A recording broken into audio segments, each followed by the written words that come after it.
Ndewonu. Isiokwu anyị n'ụbọchị taa bụ akụkụ ahụ mmadụ. Our topic today is parts of the human body. Ha bụ ndị a. They are as follows. Ntutu isi, hair. Isi, head. Ikuanya, eyebrow. Ihu, face. Anya, eye. Ntị, ear. Ntị, cheek. Imi, nose. Ọnụ, mouth.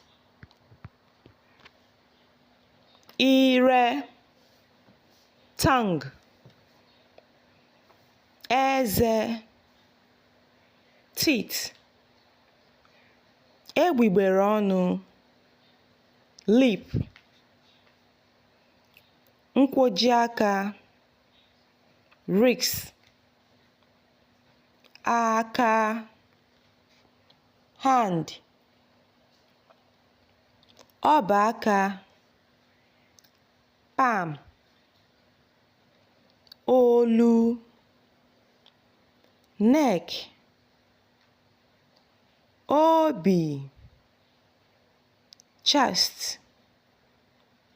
Mkpịsị aka, finger. Otube, navel. Shoulder, ubu. Ukwu, waist. Afọ, stomach. Apata ụkwụ, thigh. Ikpere, knee. Ụkwụ, leg. Azụ, back.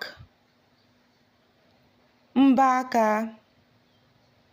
fingernail. Ike, buttocks. Ọkpụ aka, fist. Ikiri ụkwụ, heel. Ebe a ka anyị ga-awụsa ọwara anyị nke ụbọchị nke taa. We are stopping our class here.